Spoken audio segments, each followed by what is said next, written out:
اس کے کمرے کے باہر کھڑا وہ اسے پکار رہا تھا، آوازیں دے رہا تھا، آج وہ سن ہی نہیں رہی تھی۔ شیری پلیز، شیری آپ میرا یقین کیوں نہیں کر رہی؟ وہ بے بس سا ہوتا اسے پکار رہا تھا۔ وہ تو اس کی پہلی پکار ہی پر اس کی بات سن لیا کرتی تھی، اس کی جانب متوجہ ہو جایا کرتی تھی۔ آج وہ اتنا پکار رہا تھا اور وہ بے نیاز بنی کمرے کے دروازے کے ساتھ بیٹھی سسک رہی تھی۔ شیری آپ کیوں نہیں سمجھ رہی؟ آپ کی بے رخی میری جان لے لے گی۔ دروازے سے سر ٹکائے وہ بھیگے لہجے میں بول رہا تھا۔ اندر بیٹھی شیری کانپ اٹھی۔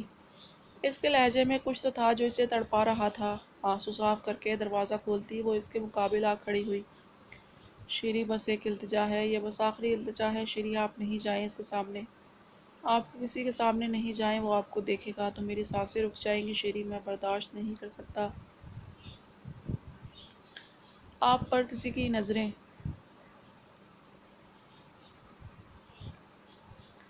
اسے سامنے دیکھتے ہی وہ ایک بار پھر التجاؤں پر اتر آیا تھا۔ اس کے سامنے نہیں آ رہی میں، پھر کیا کروں تم بتاؤ؟ کس کس کے سامنے نہیں آؤں؟ مما سے، تایا جان سے کیا کہوں؟ بھیج دیں انہیں واپس، کیونکہ زوار ملک کا مجھ پر دل آ گیا ہے۔ زوار ملک مجھے اپنی ملکیت سمجھنے لگا ہے۔ میرے جذبات احساسات کی پرواہ کیے بغیر زوار ملک کو اپنے جذبوں کے مجروح ہونے کا بہت دکھ ہے۔ یہ سوچا تم نے بچپن سے جس بچے کو میں بھائی کہتی بلکہ دل سے مانتی آئی ہوں، اچانک مجھ سے شادی کا خواہاں ہو گیا ہے تو مجھ پر کیا گزر رہی ہے؟ شیری میں مر جاؤں گا۔ کیوں مرو گے تم زوار؟ کوئی نہیں مرتا کسی کو بغیر، سب زندہ رہتے ہیں، میرے بس میں نہیں تمہیں اس رشتے سے قبول کرنا۔ زابی پلیز، اپنی مخصوص نرم لہجے میں سنجیدگی سے کہتی وہ اسے دیکھنے سے گریز برت رہی تھی، جو بےتابانہ انداز میں اسے دیکھ رہا تھا۔ کیوں مجھے اور خود کو اذیت دے رہے ہو؟ جو تم چاہ رہے ہو وہ ممکن نہیں زوار، کبھی کچھ نہیں مانگا میں نے تم سے، آج کہہ رہی ہوں پیچھے ہٹ جاؤ اپنی ضد سے پلیز۔ بے بسی سے کہتے اس کی جانب دیکھنے لگی۔ اس کی نظریں خود پر محسوس کر کے وہ جلدی سے رخ پھیر چکی تھی۔ وہ دیکھے گا آپ کو، آپ اتنی پیاری لگ رہی ہیں شیری، وہ آپ کو اس طرح دیکھے گا۔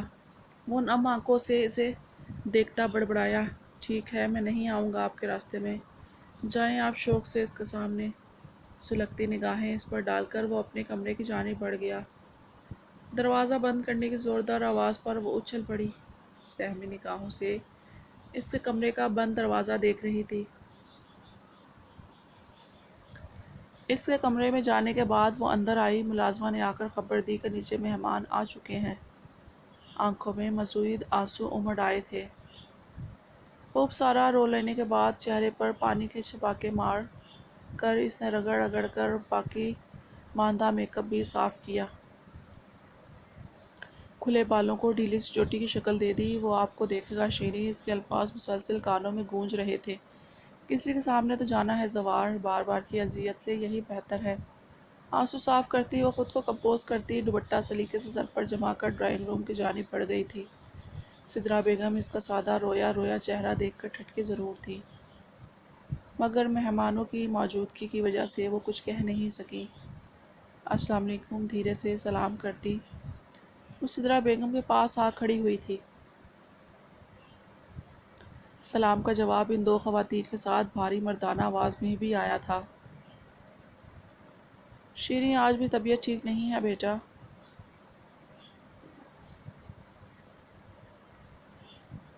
مسز تنویر نے اس کے ماتھے پر پیار کرتے ہوئے ہنستے ہوئے کہا۔ وہ زبردستی بھی مسکرا نہیں سکی تھی۔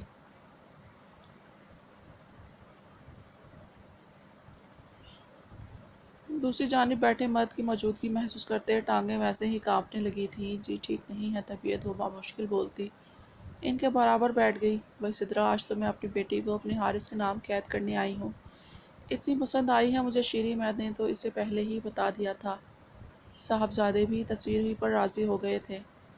وہ مسلسل اسے ساتھ لگائے اس پر وارے صدقی ہوتی، ساتھ لگا لگا کر پیار کر رہی تھی، خود پر مسلسل نظروں کی تپش محسوس کر رہی تھی، ہتھیلیاں بھیگتی ہوئی محسوس ہو رہی تھی۔ زوار کے کہے جملے بار بار سماعت میں رقص کر رہے تھے۔ وہ آپ کو دیکھے گا، آپ پر اپنا حق سمجھ کر دیکھے گا شیریں۔ اس کی تڑپتی آواز یاد آنے پر اسے اپنا سانس رکتا محسوس ہو رہا تھا، لیکن وہ کمزور نہیں پڑنا چاہتی تھی، وہ اس کی یہ ضد پوری نہیں کر سکتی تھی۔ بھائی صاحب، میں تو اپنی بچی کو اپنے نام کر کے ہی جانا چاہتی ہوں، اگر آپ کی اجازت ہو تو۔ وہ تو جیسے تمام تیاری آج ہی کرائی تھی۔ بسم اللہ کریں، اللہ بچوں کے حق میں مبارک کرے، یہ اب آپ کی امانت ہے۔ اطہر ملک نے اپنی رضامندی دی۔ اس کی انگلی میں اپنے بیٹے کے نام کی انگوٹھی پہنانے کے بعد وہ اسے چٹا چٹ چومنے لگی تھی۔ اس نے ذرا کہ ذرا پلکیں اٹھا کر اوپر کی جانب دیکھا، جہاں سیڑھیوں سے اوپر کھڑا، آنکھوں میں شکوہ لیے، وہ بے بسی سے اسے دیکھ رہا تھا۔ اطہر ملک کی نظریں بھی اس کے تعاقب میں اوپر کی جانب اٹھی تھیں۔ وہ دیوانہ وار شیری کو دیکھ رہا تھا۔ اس کے لب ساکن تھے، آنکھیں چیخ چیخ کر اندر کا کرب بیان کر رہی تھیں۔ وہ کسی اور کے نام کی انگوٹھی پہن چکی تھی۔ اس کے لبوں سے شکوہ خارج ہوا تھا۔ وہ اس کی جانب دیکھ رہی تھی۔ اس کے لبوں کی حرکت سے پہچان گئی کہ وہ اس سے شکوہ کر رہا تھا۔ زندگی میں پہلی بار شیری نے اس سے کچھ مانگا تھا اور اس نے اس کی خواہش پر لبیک کہا تھا۔ مہمانوں کے جانے کے بعد وہ مردہ قدموں سے وہاں اٹھتی اپنے کمرے میں آ گئی تھی۔ دروازے پر ہی وہ کھڑا ملا تھا۔ پہنائی اس کے نام کی انگوٹھی، حد سے زیادہ سرخ ہوتی نگاہیں اس کے چہرے پر گاڑے، وہ کرب سے بول رہا تھا۔ وہ نظریں چراتی اندر آ گئی۔ نازک مرمری انگلی میں چمکتی ہیرے کی وہ انگوٹھی اس کی نگاہوں میں اس کی چمک چبھ رہی تھی۔ میری محبت سے اس حد تک فرار چاہ رہی ہیں آپ کہ سامنے جو راہ نظر آئی اسے ہی اپنی منزل سمجھ کر چل پڑیں۔ دیوانگی سے اس کی جانب تکتے وہ بھیگی آنکھوں سے اسے دیکھتے ہوئے بولا، آج تک آپ نے میری ہر خواہش پوری کرتی آئی تھی شیری، کبھی میری کوئی بات رد نہیں کی آپ نے، اور آج ایک سوال سے آپ نے حساب چکتا کر لیا شیری۔ میری خواہشات پوری کر کے میری سانسیں لے گئیں آپ۔ آہستگی سے اس کا ہاتھ تھام کر اس کی انگلی آگے کرتا وہ بھوجل لہجے میں بول رہا تھا، یہ انگوٹھی آپ کی انگلی میں دیکھ کر میری سانسیں بند ہو رہی ہیں، آپ کو نظر نہیں آ رہا نا شیری؟ لیکن یقین کریں مجھے تکلیف ہو رہی ہے، مجھے تکلیف ہو رہی ہے شیری، وہ کرب سے کہتا اس کے نازک ہاتھ پر سر رکھے بول رہا تھا۔ وہ نہ بھی بولتا تو اس کی نگاہیں چیخ چیخ کر کہہ رہی تھیں، اپنے نقصان کا اعلان کر رہی تھیں، تم نے وعدہ کیا ہے تم اس ضد کو چھوڑ دو گے۔ اس نے سسکتے ہوئے اسے دیکھا۔ میں جینا چھوڑ دوں گا۔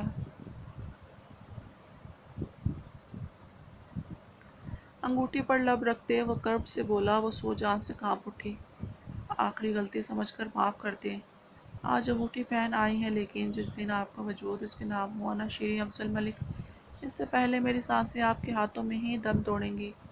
شکوہ کناں نظریں اسے دیکھتا اسے ساتھ چھوڑ کر وہ کمرے سے نکل گیا۔ وہ رات میں واپس آیا تو اچھا خاصا لیٹ ہو چکا تھا۔ کچن میں لائٹ جلتی دیکھ کر وہ اسی جانب چلا آیا۔ سامنے ہی بیلا کو دیکھ اسے خوشگوار حیرت ہوئی تھی، جو کالے رنگ کے اپنے مخصوص نائٹ ڈریس میں ملبوس ایپرن پہنے پوری دل جمی سے کچھ بنا رہی تھی۔ اس نے بائیں ہاتھ کی کلائی میں بندھی گھڑی پر نظریں ڈالیں جو 12 بجا رہی تھی۔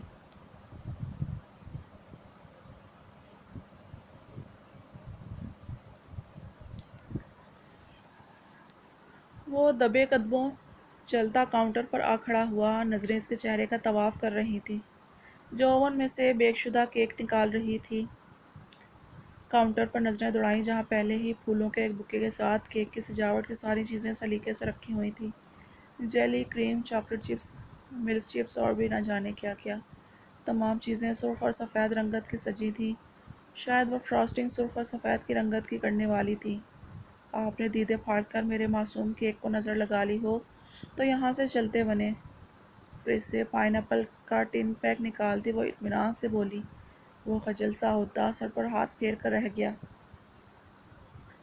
مطلب وہ اس کی موجودگی سے واقف تھی، کیک پر تو نہیں، البتہ اپنی بیوی کو ضرور دیکھ رہا تھا میں، لیکن بے فکر رہیں، نہیں نظر لگے گی آپ کو۔ وہ ہنستے ہوئے اندر آ گیا۔ اب جب اس نے دیکھ ہی لیا تھا تو دور سے دیکھنے کی کیا ضرورت تھی؟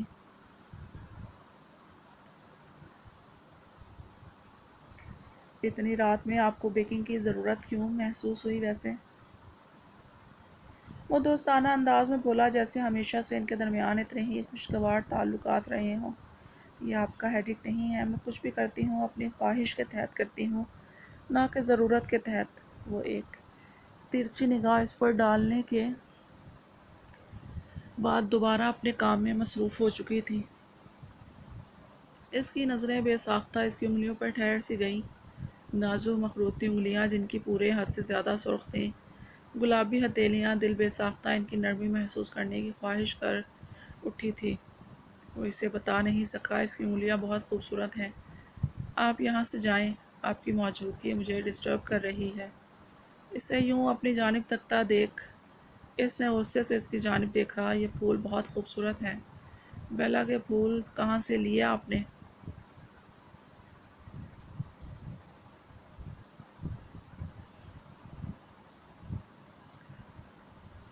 مسکراہٹ دبا کر اس کی جانب دیکھتے اس نے سوال کیا۔ اس کی جانب آئی تھی، خبردار چھونا نہیں انہیں۔ اس کے ہاتھوں سے پھول جھپٹ کر قیمتی متاع کی طرح انہیں خود سے لگائے اسے غصے سے دیکھ رہی تھی۔ ابراہیم کے لبوں پر مسکراہٹ مچلنے کو بےتاب ہو رہی تھی۔ یہ آپ نے صرف اپنے لیے بنایا ہے؟ ابراہیم نے اس کی جانب دیکھتے سوال کیا۔ بالکل نہیں، آپ کے ساتھ شیئر کر کے کھاؤں گی۔ آپ چینج کر کے آ جائیں، اس نے آنکھیں پٹپٹا کر کہا۔ نہ جانے اس کے دماغ میں کیا چل رہا تھا۔ ابراہیم نے حیرانی سے اس کی جانب دیکھا۔ اس کی ٹھوڑی کا گڑھا اس کے ساتھ مسکرا رہا تھا۔ وہ حیران سا ہوتا چینج کرنے چل دیا تھا۔ اپنی خوشی میں اس کے لبوں پر پھیلی مسکراہٹ پر غور نہیں کر سکا تھا۔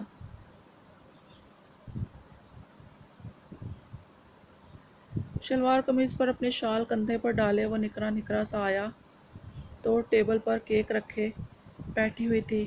ابراہیم نے بے یقینی سے اس کی جانب دیکھا۔ وہ اس کے انتظار میں بیٹھی ہوئی تھی۔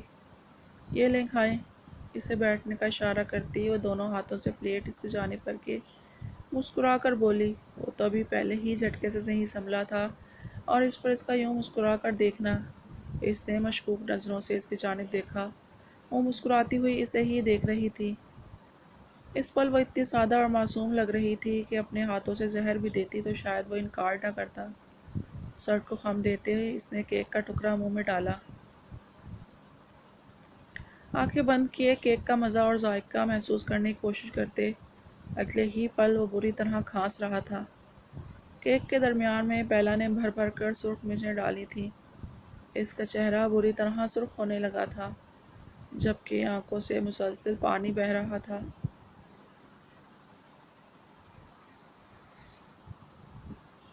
بیلا جو اس کی حالت دیکھ کر مزے سے ہنس رہی تھی، اس کی یہ حالت ہوتی دیکھ پانی کا گلاس دیے اس کی جانب آئی، جسے تھام کر وہ اسے ہی دیکھ رہا تھا،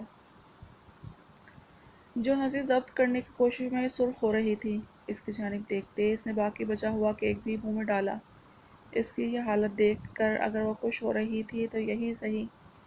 کافی دیر کے بعد حالت سنبھلنے پر اس نے اس کی جانب دیکھا۔ بیلا، آپ نے کیک میں مرچیں ڈال کر مجھے کھلایا ہے؟ وہ بے یقینی سے اس کی جانب دیکھتے پوچھ رہا تھا۔ اس کے اتنے پیار سے بلانے کی وجہ تو اب سمجھ آ رہی تھی، جو اسے یوں بے حال ہوتے دیکھ کر مسکراہٹ دبانے کی کوشش میں سرخ ہو رہی تھی۔ یہ جو پچھلے کچھ دنوں سے آپ انتہائی چھچورے حرکتیں میرے ساتھ کر رہے ہیں نا، آئندہ 100 بار سوچیے گا مجھ سے پنگا لینے سے پہلے۔ ہاتھ میں پکڑا نائف اس کی جانب کرتی وہ وارننگ دیتے انداز میں بولی۔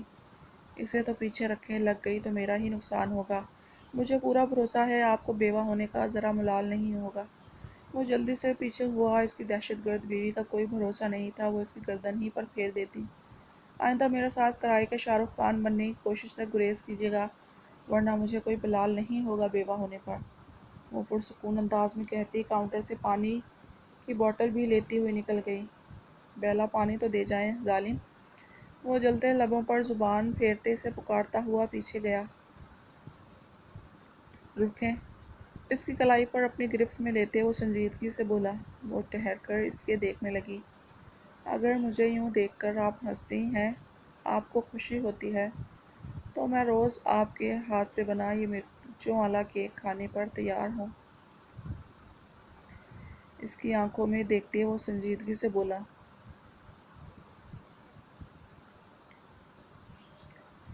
آپ کی محبت میری روح کی غذا ہے۔ دھیرے سے جلتے لبوں سے اس کی پیشانی پر پیار کرتے وہ مسکرایا۔ کچن سے نکلنے لگا بیہودہ غربت کی مشین۔ سستا شاہ رخ خان وہ جلتی بھنتی چاقو کو اس کی جانب اچھال کر کتنے ہی القابات سے نواز چکی تھی اور اپنی پیشانی رگڑ کر جیسے اس کا لمس مٹانے کی کوشش کر رہی تھی۔ آپ سستی کاجول۔ بروقت چاقو کو کیچ کرتے وہ مسکراتے لہجے میں بولا،